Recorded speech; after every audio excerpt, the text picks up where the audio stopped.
Hi guys, Namaste and welcome to Positive Planet. In today's episode, we talk with Mrudula Joshi, the ex-founder of the Ullisu store, where she used to provide resources for anybody wanting to switch over to a low-waste lifestyle. As a practitioner of zero-waste lifestyle herself, she has years of experience and hence becomes a top voice in guiding anyone who wants to switch over to a low-waste lifestyle and hence reduce their impact on the planet. Today's episode is also going to be in two parts. In the first part, we cover Mrudula's journey, her experience as a zero waste lifestyle practitioner, how to switch over, the kind of challenges she faced, and all of her stories, which can be a useful guide to anybody wanting to switch over to a low waste lifestyle. And in the second episode, we cover simple, effective, yet useful tips on how one can reduce their impact on the planet through their lifestyle. So let's tune into the episode and see what Mrudula has to share.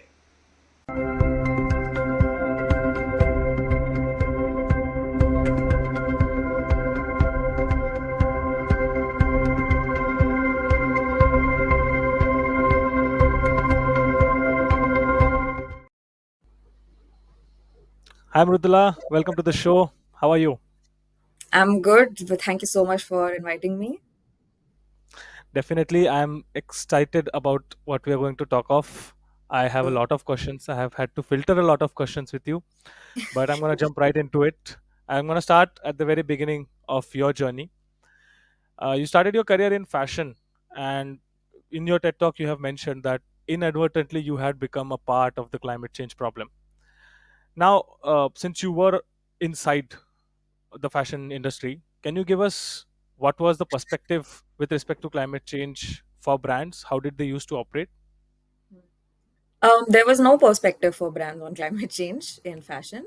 The focus is on how do we because fashion is a kind of product which is not inherently a basic necessity in anyone's life. If we figure it out, and I think a lot of us did during COVID, that you can go months and months without shopping because it's not really a basic need, right? Basic need is your food, water, and your essentials. And Fashion is something which is a need that is created out of a it's a forced demand that is created by brands. So the amount they spend on their marketing is the way they capture their market. It's not something, even to get like repeat customers sometimes. Yes, you can improve your quality and all that, but it's a forced demand that is put on people. So they don't really think about the climate when they're manufacturing this. The biggest challenge in fast fashion especially was you produce a huge bulk volume of quantity of your clothes, and then if the sales don't go well that season, not only can't you do anything about the wasted things that are not selling anymore, you are forced to also churn out new designs because people get bored also quickly. So you can't even keep the same products on the shelf. Like, if a soap doesn't sell, it doesn't mean that that brand has to come up with many flavors and the different flavors in the next season. They can still continue using the same stock and still sell. There's not wastage of that stock and inventory. But with clothes, it's very boredom based. It's very, I need something new. I can't see the same thing again and again. So not only are brands forced to keep changing the clothes that are put on display, they also have to deal with a lot of wastage at the end of every season. So I saw that, and I saw how much wastage was happening, and I saw there were, for brands that are not doing well, they have like years and years worth of stock just sitting, and they're figuring out what to do with it, and they get diluted down to these much smaller channels of market, or street shopping and things like that. And a lot of this street thrift shopping also culture that is there in India, which we consider quite sasta, and like this is something good, that also comes from a culture of overproduction at source. um, which and it just inherently, I felt like, as long as I'm in this machine and I'm contributing to this machine, I'm part of the problem. And then there was the side of ethics, where there are factory workers being underpaid.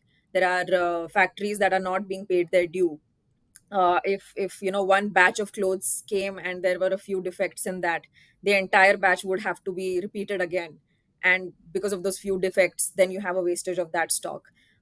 There was a lot of threatening and mistreatment, that if we don't get this quality, we will not pay for this batch.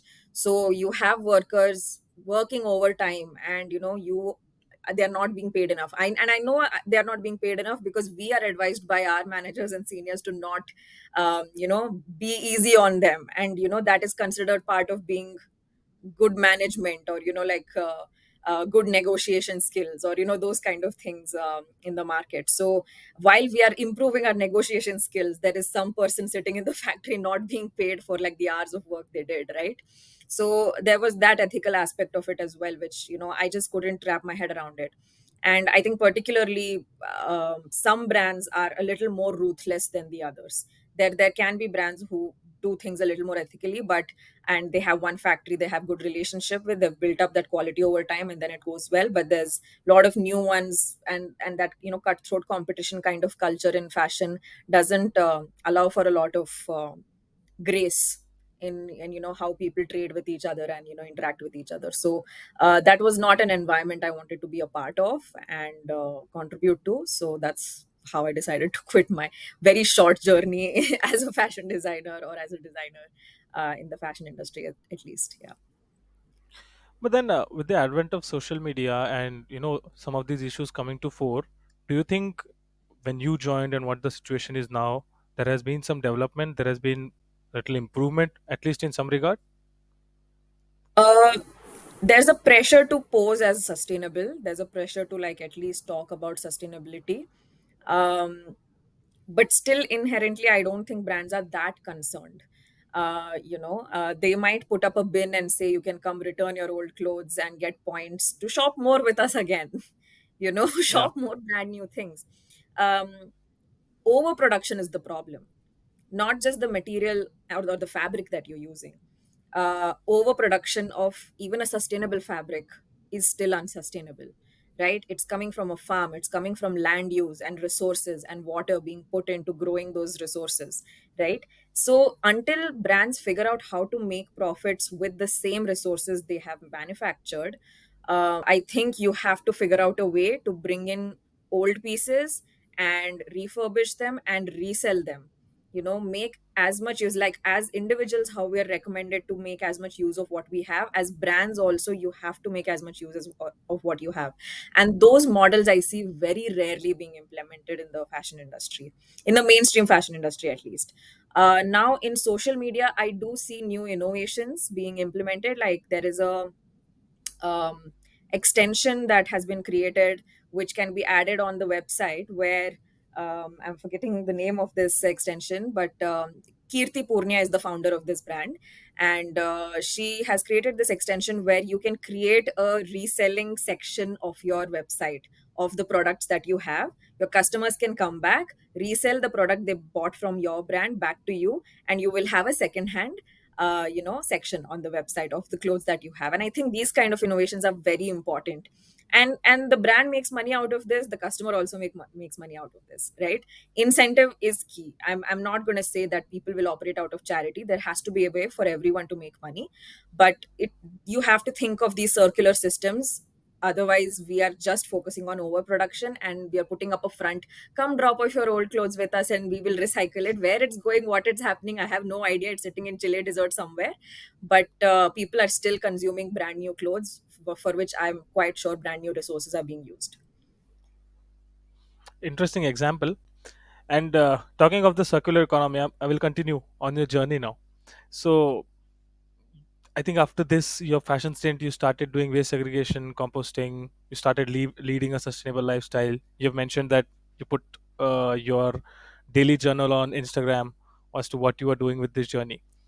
One thing you mentioned that was quite strange to know, actually, that you felt lonely, which a little bit understandable, where the fact that even only I am doing this, is this impactful or something.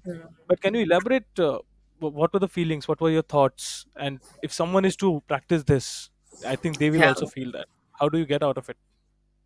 I think in the beginning, when you understand the scale of the problem, there is a affinity to go very extreme with your resolutions, right? Like, Okay. I will quit plastic and I'll quit everything that I see. I'll quit every disposable I see. If I quit shopping, I will overthink every purchase I will ever need to make, and I will like just stop shopping for an entire year. So, I mean, in hindsight, when I look at it, I can understand why it felt lonely, because obviously resolutions like these will scare people around you. Yeah. It will scare people into thinking you're going through something very extreme, and they don't know when you will come out of that zone. And of course, just think about something very simple. Say you just want to live a healthy life and you've started saying no to pizzas and coke and alcohol. Yeah. That will upset a bunch of people around you. That will upset quite a few people, right? Think about how many people you will upset, maybe if your entire circle of friends were just smoking and you have decided to quit smoking now, right? Sometimes it's not a reflection of you, it's reminding them what they need to work on, and they're uncomfortable with that, right? So during that period when I was making a lot of sustainable changes at home, it wasn't just one habit I was changing, I was changing multiple habits. So it was pissing off people on all fronts, like, okay, I understand this, but what about this? You can't be so extreme. So I think one way or the other, especially when you make food changes, it pisses off people the most, I have noticed. That is something people can't get over. If you've gone from quitting meat, or trying to go vegan or anything like that, this is I didn't even preach about it. I'm telling you, I didn't ask anyone to change, and it was still pissing people off. So the beginning of any habit change is very lonely. It's a very lonely journey. You have to get used to saying no to a lot of people. Saying no to a lot of people upsets a lot of people. It makes you have tough conversations with them. Maybe you don't know how to have that tough conversation yet. You haven't built the skill of that communicating why you're doing it yet, and it will come across as preachy. It will come across as holier than thou. And Hmm. learning how to sort of navigate that is a lonely journey. And it differs personality to personality. If you're someone who has more patience, maybe you're able to do that journey with a little more grace. If you're a hot-headed person, you might do more damage in that journey. So you need to know what you need to control yourself as well a lot, because when you pursue a lifestyle with a very minority of people are living, you Hmm. also end up representing that minority. Yeah. So your behavior will reflect on all the other people who also follow that lifestyle. So being able to draw that boundary, it took a while to understand. It takes a while. Even for me, it took 1 or 2 years to understand where I need to draw the boundary. If I choose to stop producing waste, that doesn't mean the people at home I'm living with will stop producing waste. So me Hmm. trying to make the house go dustbin free will not make sense if others are still bringing with their waste in, and now suddenly they feel like they're changing for me rather than for the planet, or for from a sense of responsibility. They will act like they're changing for me and they're doing me a favor. So learning that, okay, you know what, this is my choice that I wanted to reduce waste. I will keep a dustbin for them, but my waste, at least, I will try to manage on my own. That understanding took a few years. So yeah, in the beginning, until you figure that out and you get over that urge to convert other people, you need to get over it. That is something I've strictly always told everyone. You need to get over the urge to control other people when you're a beginner yourself. That is a lonely journey. Yeah. All right. Yeah, but I'm talking of these conversations now. So you mentioned when you start a diet, when you start, you know, to quit smoking or something, most people are aware of this problem. And in fact, Yeah. people are aware of sustainability problem as well. But then, since you mentioned pessimistic conversations were something you were dragged into, Yeah. what was their perspective? What did they expect you to not do? Um, it's more like they feel attacked and they felt the pressure or the guilt to do it themselves when I said I'm doing it. And Hmm. it comes from a place of defensiveness. I said I quit meat, right? Hmm. I'm doing it for whatever reasons. I feel like too many resources are used in, meat production, or, it could be ethical. Ethical is the worst thing that people can't face that. But I come from an environmental perspective of why I try to go plant based. Now people will try to fight that so that they can continue living that way, right? They will try to find sources, studies, research, graphs, which can prove their point that it's not that bad. You're being too much, you're being too extreme. See, it's not that bad. Okay, they'll try to have that argument with you, but I'm like, okay, it's not that bad, but I want to follow it still. And it's almost like you're helping them comfort themselves somehow, that you know what, it's okay, you continue living the way you live, please don't get offended just because I've made changes. Just understand that this is what I would like to do, and let me have that boundary. So that conversation is that increases a lot, that increases in every area. Say I want to start composting, but why do you want to compost? BBMP is taking it. No, they're asking us to segregate, no, wet and dry. So they must be composting it somewhere. But I'm like, but I've done my research, right? I've followed, I've seen that a lot of these sites are not being used, and they're being asked to segregate at face value, but it's getting mixed up somewhere. So for my मेरी तसल्ली के लिए I'm composting at home, so that is a personal choice I'm making. So these arguments keep coming because people are consoling themselves that they don't need to change. Hmm. And Okay. in that phase, you currently are already going through enough effort to make changes to your own lifestyle.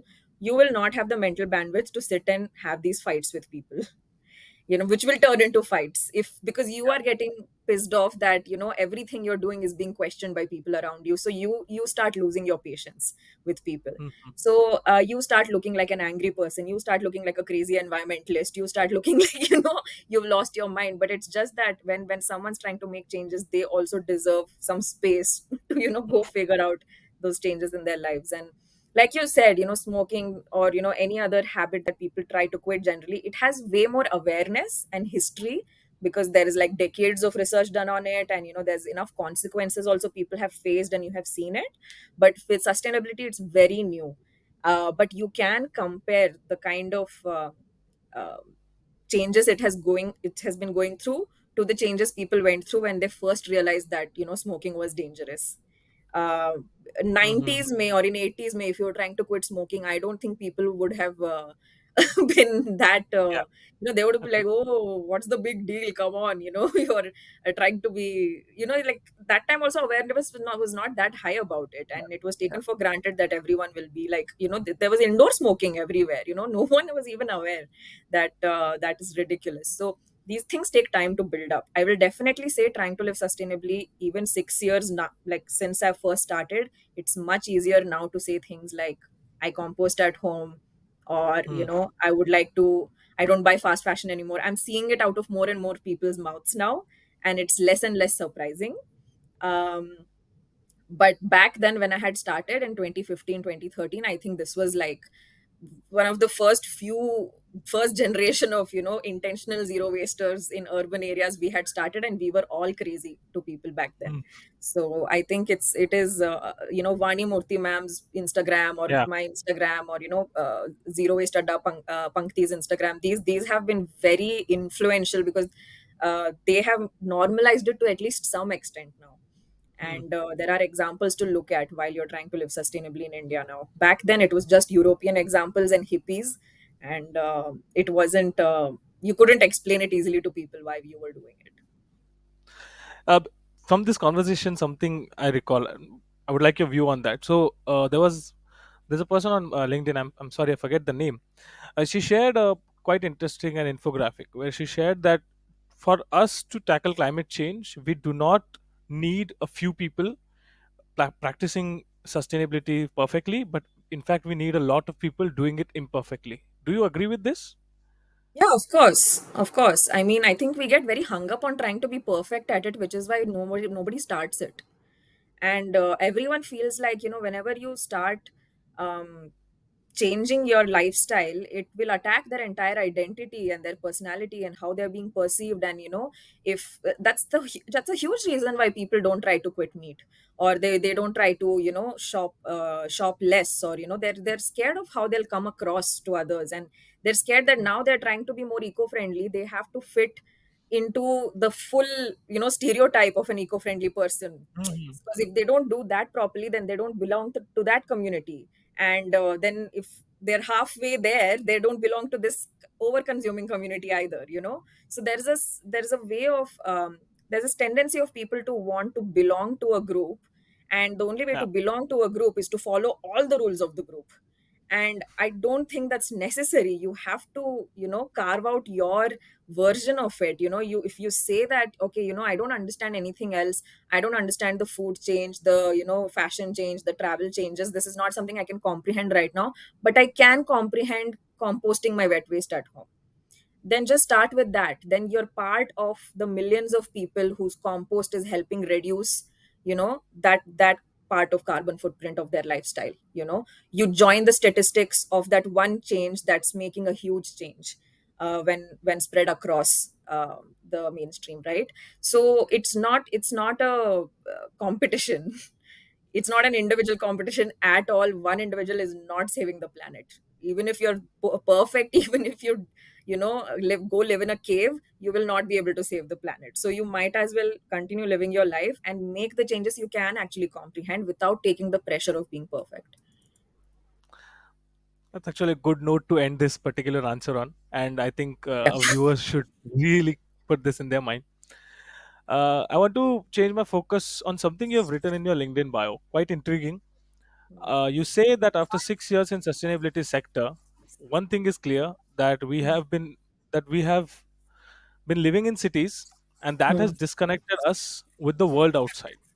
What do you mean Yeah. by this? Please explain.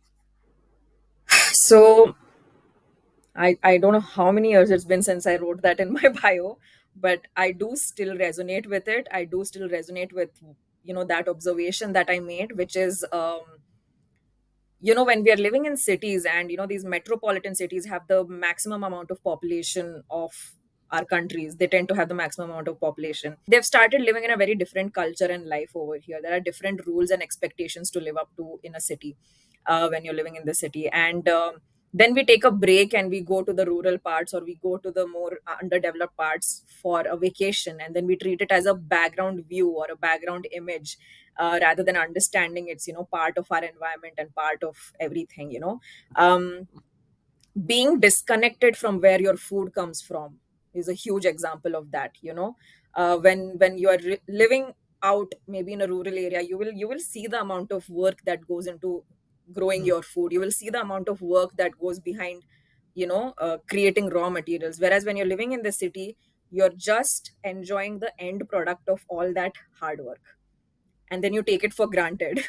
And then you're spending more and more money to make it convenient to come till your house at one click and one doorstep, right? And you think that, yeah, this is bare minimum, this is bare minimum lifestyle, this is how much it should, and I think that is the disconnect that's making it easier and easier to make more unsustainable innovations to cater to the our city people. And if there was a way for there to be, um, for there to be opportunities to pursue while also living in the rural side, and also having the same kind of, economic benefits, I think that would be beautiful. But I think this concentration of, human population in one place, and then the concentration of conveniences in one place, is really disconnecting us with the back end of all the mehnat that goes on to create that lifestyle for us. And that disconnection makes it very easy for us to be reckless about our choices, Okay. um, and our overconsumption, and our all of that. I think it makes it very easy for us to just forget where this comes from. All of this comes from. Yeah. But don't you think this is now shifting directions a little bit? We have now people. In fact, I have seen a lot of examples open social media today, and everyone's like farming this, farming that, maybe farming some other way. Even people who have been in the so-called mainstream, high-paying industries of entertainment and all those are also shifting towards, let's get back to the roots and farming. I think Yeah, this yeah, kind of what you said it's before, yep, that yep. by now the change is slowly happening. Yes, yes, it's happening, I think, with the people who have lived in the city long enough now.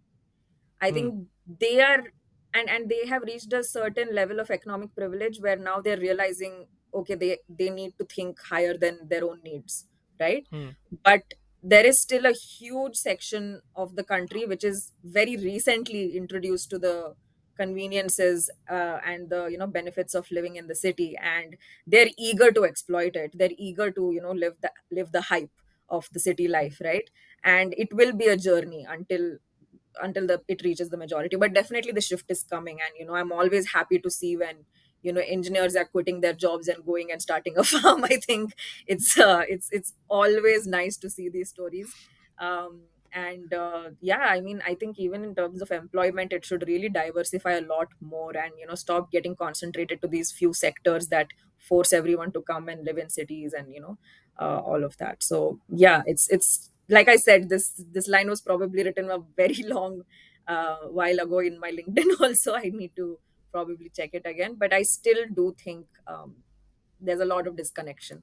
I still think even in terms of tourism, this really is very visible when you see a person going in the outdoors and enjoying a view versus just enjoying a background, enjoying nature around them, observing nature around them, versus wearing headphones and just looking at a view. you know there is, you can see where the mindset of that person is coming from. They are not very connected with nature while even they're in the middle of the nature, right? They're not connecting as much as you feel like they could probably. Yeah. Hey guys, hope you enjoyed this one. Stay tuned for part 2.